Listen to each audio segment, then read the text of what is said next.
他每天都用便便喂鱼，瞬间遭到鱼儿们的疯抢。没想到的是，这种吃便便长大的鱼却成了日本人最爱吃的美食，甚至吃成了日本濒危动物。咱们中国人很快嗅到了商机，大力发展鳗鱼产业，并把鳗鱼苗天价卖给日本养殖户，价格高达1公斤35000美金。尽管价格昂贵，但日本还是不得不从咱们中国进口。请大家把福气2个字打在评论区。鱼吃的便便其实是用小麦和鱼粉混合而成的高级饲料，精心饲养1年半才能达到上市标准。蒲烧鳗鱼是鳗鱼最主要的吃法，裹着秘制酱汁的鳗鱼，经过炭火的烤制，发出诱人的鲜香，入口滑嫩又浓郁，让人回味无穷。为了让人们更加方便地吃上蒲烧鳗鱼，这种现代化的生产线也应运而生。刚刚宰杀的新鲜鳗鱼会被整齐地放在传送带上，并缓缓送入烤鱼车间进行炙烤。在烤制之后，会进行连续3次的酱汁涂刷，随后进行最后1次的烘烤。成品包装后就可以通过冷链送进千家万户了。这款鳗鱼已经售出超过20万份，买回家只需简单加热就可食用。它外焦里嫩，肉质鲜美，一袋里面就是一整条鱼，足足1斤重，搭配上热腾腾的米饭，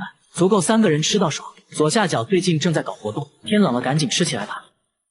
他的头和手长在了一起，连续40年用手撑着睡觉，就算强行把手拿开，但很快又会自己撑起来。虽然睡觉过程中头会不停的摇晃，但就是不会掉下来，就算翻个身，也很快用另一只撑起来，就很神奇。节目组怀疑他装睡，但老婆说他40年来都是这样的，这么睡40年，胳膊真的没事吗？只见大叔干起活来一点都不含糊，端起100斤的水桶都轻轻松松。大叔还说这种睡眠姿势不仅手不会麻，还睡得更香了，甚至还救过他的命。这又是为啥呢？他说之前家里闯进一个小偷，小偷看到他的奇葩姿势，还以为是睡梦罗汉，直接就吓跑了。附近邻居家都被偷了，唯独他家没有丢失任何东西。后来邻居都学他这样睡觉，他根本坚持不了5分钟。那他为啥会有这种迷惑行为呢？大叔说自己从18岁开始，医生说他患有间歇性的呼吸障碍，奇葩睡姿让舌头阻塞了呼吸道，所以有时在睡眠中会无意识的呼吸暂停。为了健康，必须要改掉这种睡眠方式。最后大叔也表示不再当睡梦罗汉了。和大叔有类似爱好的还有下面这个男人，他睡觉必须要抬头，把头固定住，甚至可以旋转360度，直接吓傻了围观群众。不仅如此，手腕也可以360度转动，手指都能做出反人类的动作，2只手合在一起，很轻松的就能把手背掰到后面。工作人员尝试了一下，差点没骨折，他连脚后跟都能翻转到前面，离远了看差点分不清前后。高难度的瑜伽动作也不在话下，身体极度扭曲，即使连专业的瑜伽教练看到都被吓了一跳。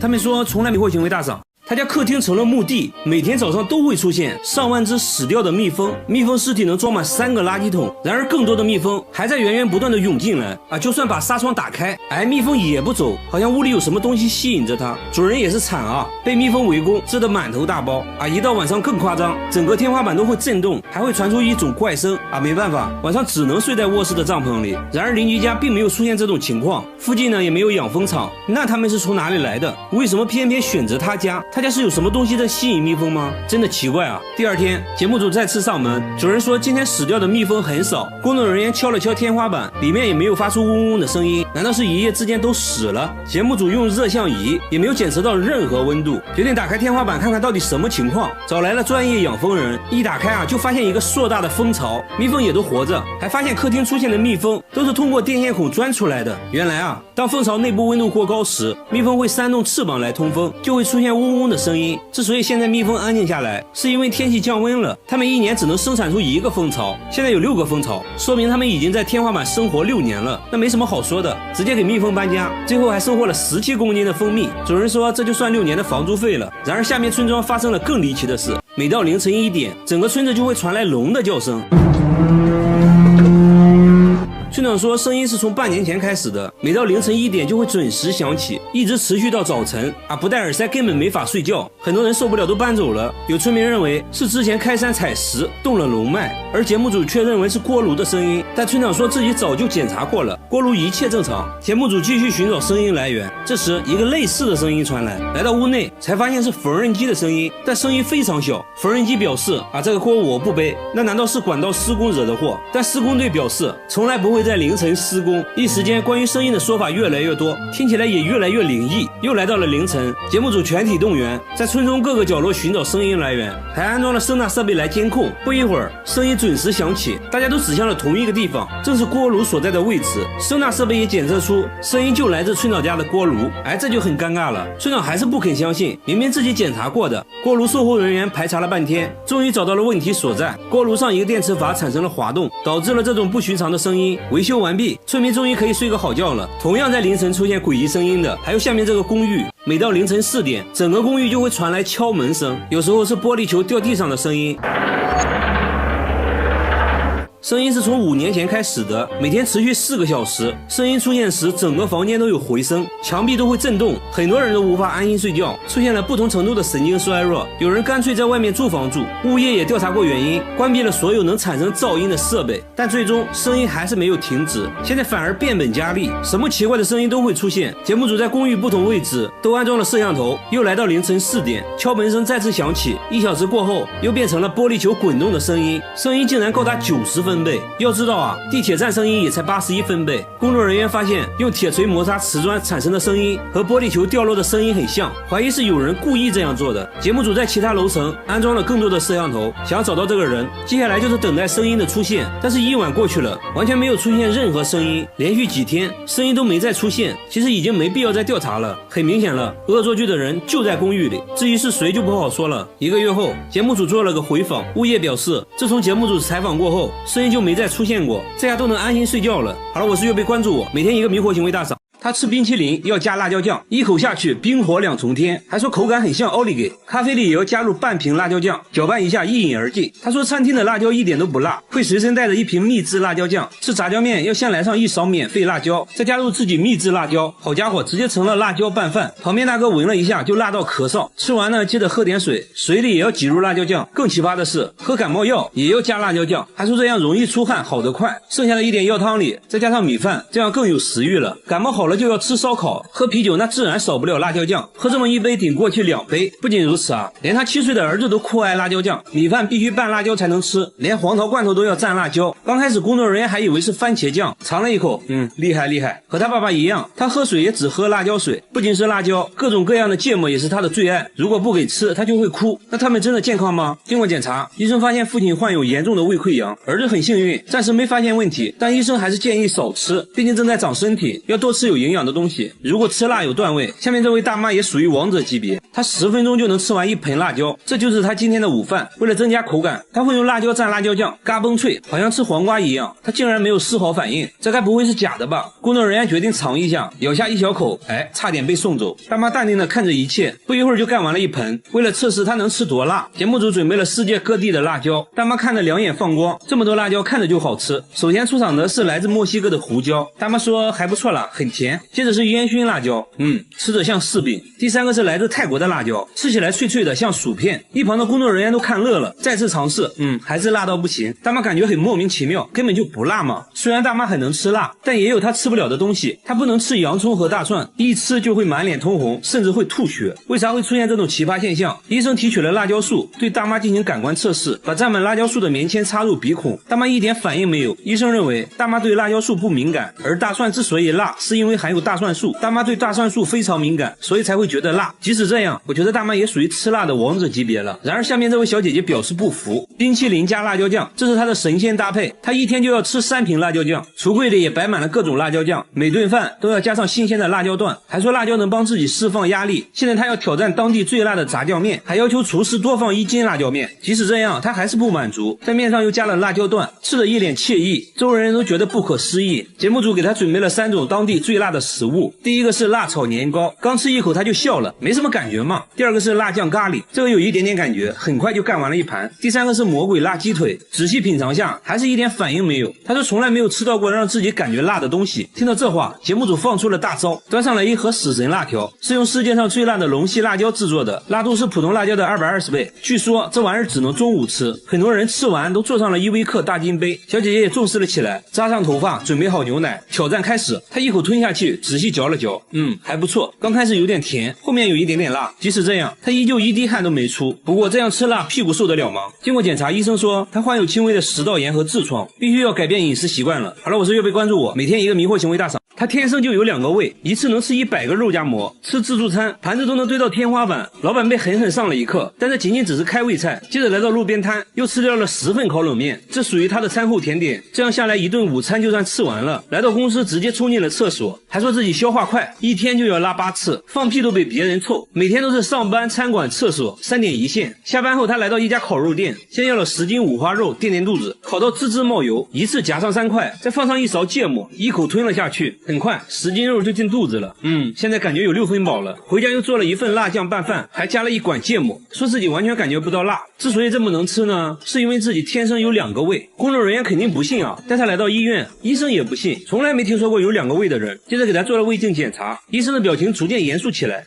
看起来好像真的有2个胃。接着又推他照 CT， 观察他的消化过程。当他吃下东西，胃部很快凸出来一大块。医生说其实他没有2个胃，只是他长期暴饮暴食，胃被撑大了1倍而已。为了健康必须要控制饮食，小哥也表示会慢慢改变饮食习惯。之后他还做起了美食博主，给大家传递健康的饮食理念。和他一样，下面这个小哥从小就与众不同，他背上长了一颗巨大的黑痣，从脖子一直延续到后背，上面长满了毛发，又粗又硬。工作人员摸了摸，非常扎手。小哥说刚开始只是一个小黑点，慢慢的就长成了一大片，甚至腿上也长了大大小小的黑痣，走到哪都是别人议论的焦点，围观群众都看懵了。但小哥很大方，还主动让人摸摸看，满足他们的好奇心。小哥认为自己是独一无二的，不会刻意把黑痣隐藏起来，别人的指指点点小哥并不在意。然而小时候却不是这样的，上学时一直遭到同学的嘲笑，都说他是怪胎，还给他起了很多外号，这让他很自卑。老师一直鼓励他，既然无法改变现状，首先自己就要接纳不完美的自己，让内心充满正能量，不要在意别人异样的眼光。从那之后他会大方展示自己的与众不同。妈妈说之前家里穷啊，没钱给儿子看病，错过了最佳治疗时间。不过呢，节目组就是大气，直接带小哥来到大医院，医生检查了半天，说因为黑痣一直在生长，现在要先确定黑痣是否病变。接着一番全面检查，医生给出的结论是可以慢慢的逐步去除黑痣。听到这话，小哥对生活更加充满希望。我觉得小哥是很值得我们学习的，保持乐观的心态最重要。然而下面这家人更神奇，他全身没有骨头，把手按在凳子上，他可以围着凳子转圈，正常人手臂只能转200度左右，他却能转360度，还说一点都不疼。圆规画圆都不用倒手，一气呵成，洗碗也变得很方便，还上过节目，主持人都看懵了。然而他其他部位却非常僵硬，脚踝能转动的幅度很小，把腿绷直，双手也够不到地面。他觉得自己手臂没有关节，所以才能旋转360度。为了搞清楚怎么回事，节目组带他来医院做了全面检查。医生说他的肩关节和肘关节活动范围比正常人要大，骨头并没有什么问题，而且这种技能好像还遗传，他女儿也能360度转动啊！不仅如此，他弟弟也有过人之处，弟弟天生就有个长舌头，足足有10厘米，舌头轻轻松松可以舔到鼻子，如果借助外力的话，甚至能够碰到眼睛。和朋友一对比，比朋友的舌头长2倍，吃酸奶都比别人吃得干净，酸奶底部被舔得干干净净，狗见了都流泪。那为什么会有这么长的舌头？医生检查过后说，一方面是有遗传原因，另一方面经过他长期训练，舌头附近的肌肉很发达，能很好的控制舌头，经过测量足足有10厘米，好像已经打破了世界纪录，真是奇奇怪怪的一家人。好了，我是岳贝，关注我，每天一个迷惑行为大赏。他把风油精涂在眼睛上，一天就要用掉1瓶，边涂还边笑，说涂完神清气爽。大叔随身都带着2瓶，家里到处都是风油精，看电视的时候涂，开车的时候涂，半夜也要涂1次。最急的人是他老婆，怕他涂死了，而他自己却说自己根本离不开风油精。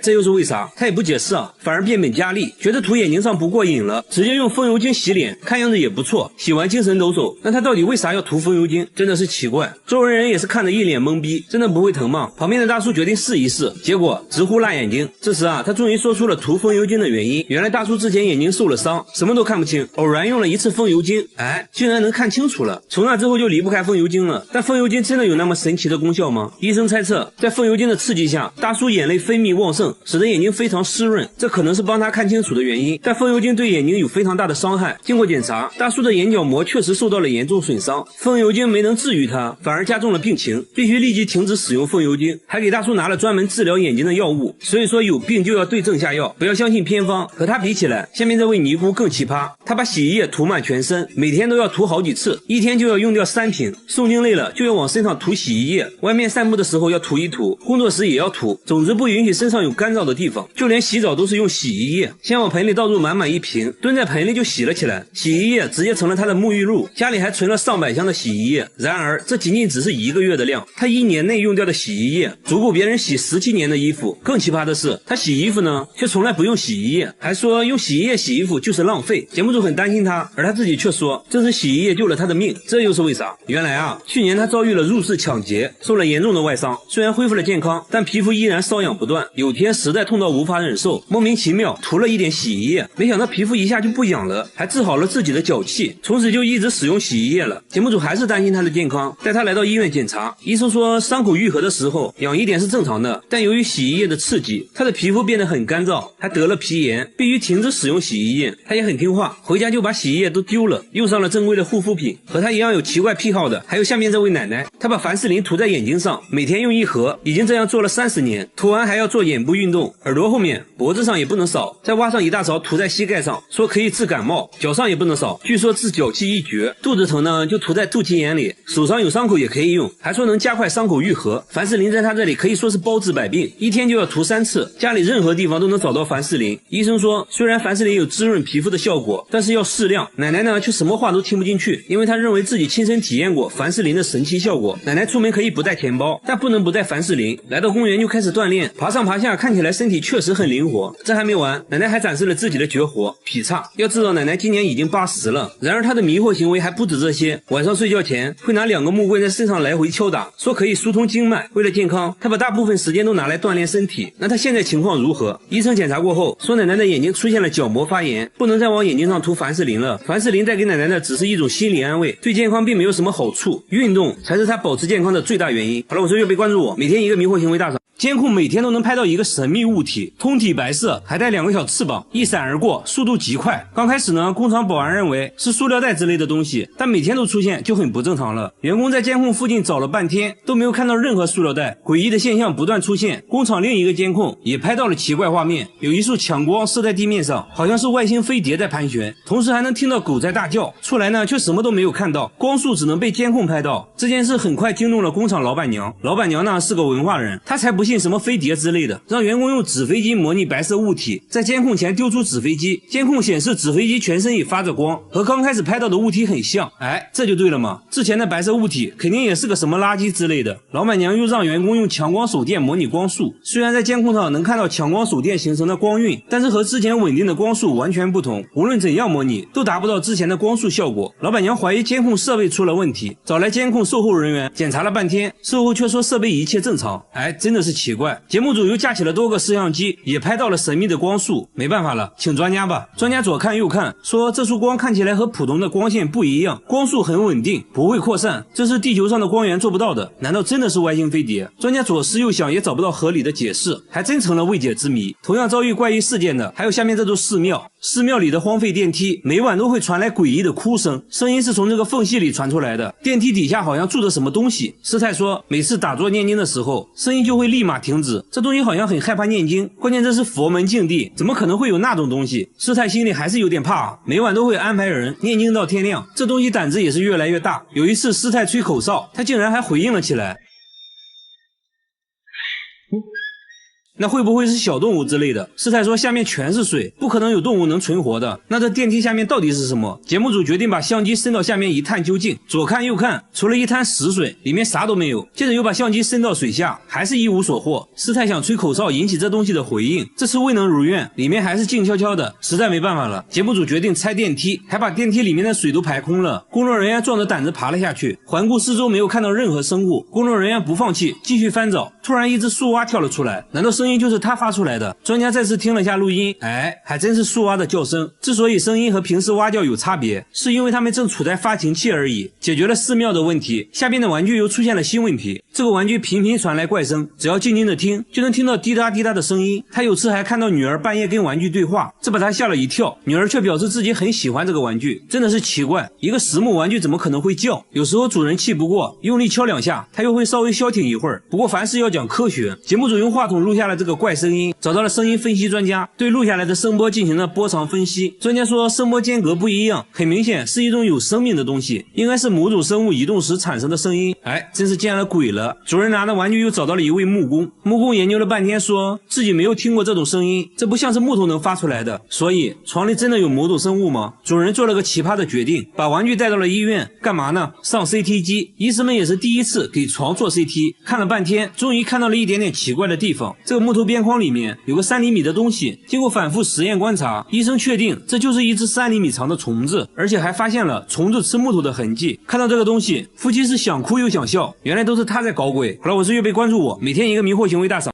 他50年收藏了4000多种可乐，现在拿在手上的是世界上第一款可乐，已经超过了100年，瓶盖都是用的木头塞子。很多人想喝的82年可乐，哎，他这里多的是，什么造型的瓶子都有，全是脑洞大开的设计，从最胖的到最花里胡哨的都有，还有各种限量款的可乐，有的瓶子上都镶了钻石，还有奥运纪念可乐、美国队长可乐。他还收藏了很多可乐周边产品，就比如可乐主题的录音机，因为都是非常稀有的限量版，收集这些花掉了好几百万。节目组仔细数了数，足足有4000多种。大叔还说会一直收藏下去，要打破世界纪录。然而下面这个大爷的收藏能点燃你的心。大爷在涂口红，但其实这是打火机。他转身又吃起了饼干，哎，其实还是个打火机。他30年收藏了6000只打火机，家里墙纸都是打火机做的，各种你意想不到的打火方式。看着是把锤子，其实是打火机。灯泡也是打火机，牛奶盒都能出火，螃蟹钳子喷火，你能信？灭火器都能出火，这就离谱了。包包能打火，高跟鞋也可以，最小的和1元硬币差不多，小是小了点，但照样能打火。最大的就要用2只手抱着，要说是燃气灶我都信。最独特的要数下面这个，火焰可以分叉，这些火机来自全世界各地。这一款就是来自加拿大的牙刷火机，他每周都要挨个清理一次。打火机已经成了他的精神寄托。然而下面这个大叔的收藏也很费钱，他花100万收藏了5000部手机，全是你没见过的，有设计成香蕉玉米的，保龄球也是电话，超人都背着电话啊，来电就会蹦迪，还有来电就会吐丝的蜘蛛侠电话，易拉罐哎也是电话，连鞋底都能设计成电话，密密麻麻摆满了房间，地板上几乎没有下脚的地方。工作人员数了数，光客厅就有2000部，另一个房子更多，但大多都是智能手机，一共算下来有5000部，并且这些都安装了电话卡，都能正常使用。节目组随即拨打了几个，哎，果然就接通了。他说每月光套餐费就得5万块钱，为此连周末都要去兼职。妻子也觉得这就是一个沉重的负担，考虑再三，他决定做出改变，把手机都卖掉了，还给儿子买了一屋子玩具。他终于想明白，亲情才是最值得收藏的。和他一样，下面这个人也喜欢收藏，只不过他只收藏座机，整个仓库摆满了座机，一共有3000多部，100多年前的古董电话都有。神奇的是，电话竟然还能使用，不过要像摇动手柄发电才能打电话。大叔演示了一遍，插上了一个什么模块，然后真就拨通了工作人员的手机，通话音质非常好，就好像穿越了一样，很神奇。大叔还打算开一个手机博物馆，把这些不常见的电话展出，供大家欣赏。然而下面这个大爷的收藏更有价值，他5年收集了3000万个烟头，每天都要去街上捡烟头，一天就要捡1万多支，捡满1箱就要封存起来。5年内收集了300多箱。晚饭后他又去捡烟头了，还说现在捡的最多。来到饭店门口，果然发现了很多，不一会儿就全部捡干净了，即使垃圾桶里的烟头也不放过。有人说经常看到他整晚都在街上捡烟头，下雨天也不例外，只要大爷出现的地方就绝对不会允许有烟头。那为啥大爷会痴迷于捡烟头？大爷说这样做的目的就是警告那些随意丢烟头的人，还说这样能让自己锻炼身体，感到非常快乐。和大爷有同样爱好的还有这只乌鸦，只要看到有人抽烟，他就会发起攻击，趁其不备直接一口夺下香烟，接着把香烟捣碎丢进垃圾桶。小哥说自己每次抽烟乌鸦都会出现，好像是针对自己一样。工作人员假装抽烟，看会不会遭到同样待遇。乌鸦仔细观察了一会儿，假装毫不在意的路过，突然一个箭步向前叼走了香烟。所以无论是谁，只要抽烟就会成为他的目标。香烟到手，接着就用翅膀把烟弄灭。为啥他会有这种迷惑行为？专家认为他是想把香烟的气味涂抹到翅膀上来驱赶寄生虫而已。很多鸟类都会这样做。好吧，原来如此。好了，我是月贝，关注我，每天一个迷惑行为大赏。婴儿车被包了起来，里面时不时传来怪叫，没有人知道婴儿车里面是什么。大妈整天推着婴儿车流浪，晚上就睡在公共厕所，这样生活了10年。问他为啥不回家，他却说家里有个怪东西会隐身，就算在外面冻死也不敢回去。即使在外面，他依然觉得有什么东西在跟着自己，警惕地看着四周。白天他又毫无目的的流浪，拿出一盒猫罐头开始吃，还往婴儿车里放了一点，这才看清楚，原来婴儿车里面还有一只猫。经过一番沟通，大妈同意带我们去家里。里，他家门上安装了5把锁，里面还有一道防盗门。进来后要赶紧用一个柜子挡住，屋里窗帘紧闭，没有一丝光亮，并把所有家当都放在了衣橱里，甚至包括电饭煲。节目组安装了摄像机，想要拍到大妈说的那个怪东西，然而一夜过去，并没有任何发现，就发现大妈行为举止很反常。只见她半夜好像听到了什么，惊慌的来回走动，还时不时跪在地上，嘴里一直念叨着什么。节目组很疑惑，大妈神秘的指了指天花板，说：“你难道听不到声音吗？那个怪东西就躲在天花板上呢。”但工作人员并没有听到任何奇怪的声音。节目组觉得这一切都是大妈想象出来的，她到底发生了什么事？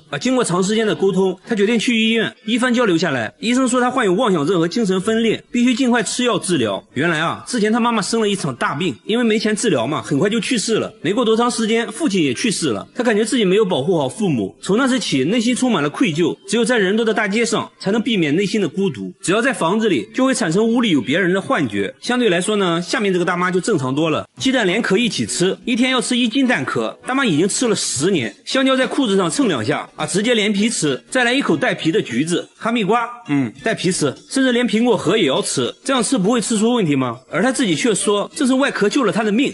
这又是为啥？他也不解释反而变本加厉，觉得果壳不过瘾了，直接吃起了生板栗，看样子味道也不错2口就能吃下1个。大妈的闺蜜都很担心她，叫她来吃饭改善一下。没想到大妈却把饭菜扔在一边，拿起蟹壳直接开灶。她边吃还边嫌弃，说螃蟹还是生的好吃。接着又把朋友吃剩的鱼骨头用菜叶包起来，几口就吃了下去。那她为啥要吃这些呢？真的是奇怪。到目前为止，带皮的水果没有什么是大妈不能吃的即使是榴莲它也是带皮这个没有。大妈说果皮才是好东西，有营养，而且自己很健康。接着她终于告诉大家吃这些的原因。原来当年她得了很严重的胃溃疡，有天痛到无法忍受，莫名其妙吃了带壳的鸡蛋，没想到胃里一下她就不疼了，从此就走上吃壳的道路。节目组也带她去检查了，胃病真的好了，身体啥毛病没有，但医生还是建议大妈少吃，不然很可能会损伤肠道。一定要吃的话，最好中午吃。和大妈一样，下面这个大爷也是狠人，他把洗洁精当沐浴露，白醋当洗面奶，食用油拿来护肤，还说比护肤品好用。13年来都是这样护肤的。护肤3部曲安排上，第一步往毛巾上挤入洗洁精，接着往全身涂抹，脸上也不能少拿水一冲，第一步完成。接着倒出白醋，均匀的涂抹在脸上，拍打促进吸收。最后一步往皮肤上涂抹食用油，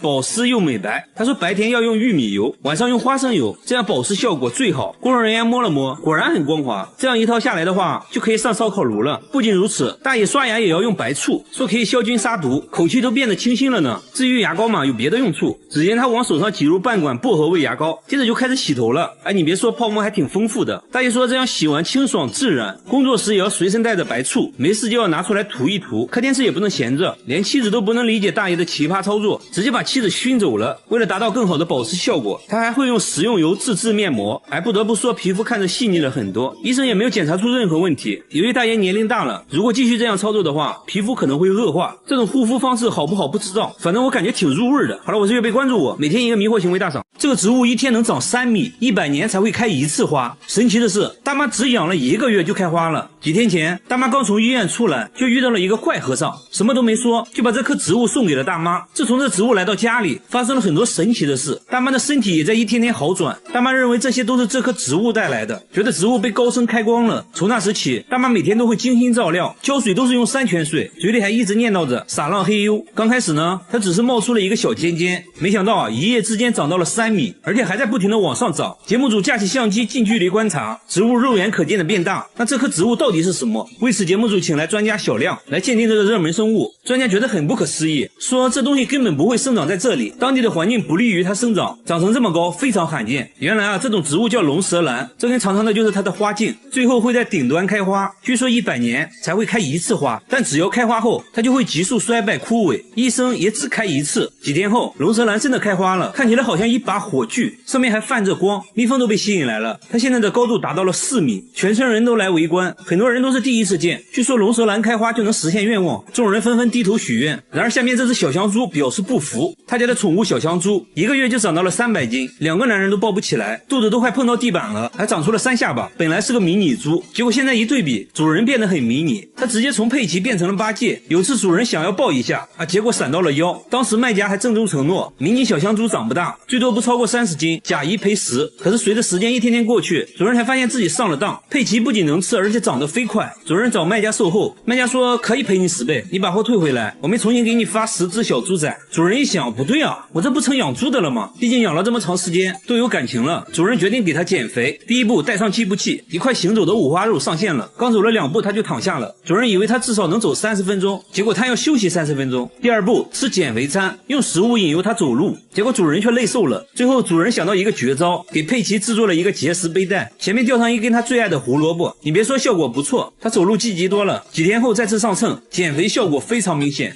整整减掉了半斤。最后主人表示会一直陪着佩奇减肥，希望佩奇能变回迷你猪。然而变大的不止佩奇，下面这家房子里也有个大东西，每天都有个不明生物趴在他家窗户上偷窥，上面还留下了巨大的指纹，纹路非常清晰怎么擦都擦不掉，而且只要太阳出来它就会消失。一到晚上呢，消失的指纹又重新出现，只有卧室的窗户会出现这种现象，就算更换了新窗户，指纹还是会出现。诡异的现象持续了好几个月，搞得一家人精神崩溃，怀疑是被什么不好的东西缠住了。节目组呢全程监控，结果一直到深夜都没有出现什么怪东西。白天一看呢，指纹果然消失了，这很不科学。那会不会是窗户本身的质量问题？卖家说从来没见过这种情况，猜测是玻璃生产过程中吸盘导致的这种痕迹，但是现实中并没有那么大的吸盘。节目组在工厂继续寻找线索，玻璃的存放方式引起了工作人员的注意，上面出现的纹路和家里指纹很像。老板说刚生产出来的玻璃很热，需要在下面垫上一层厚厚的油纸，那指纹会不会就是油纸印上去的？随后专家对着油纸分析了半天，说了一大堆我听不懂的，反正总之结论就是玻璃上的纹路还真是油纸印上去的。至于白天指纹就会消失，是由于温度升高导致的。主人这下放心了，说以后不用再换窗户了。好了，我是月贝，关注我，每天一个迷惑行为大赏。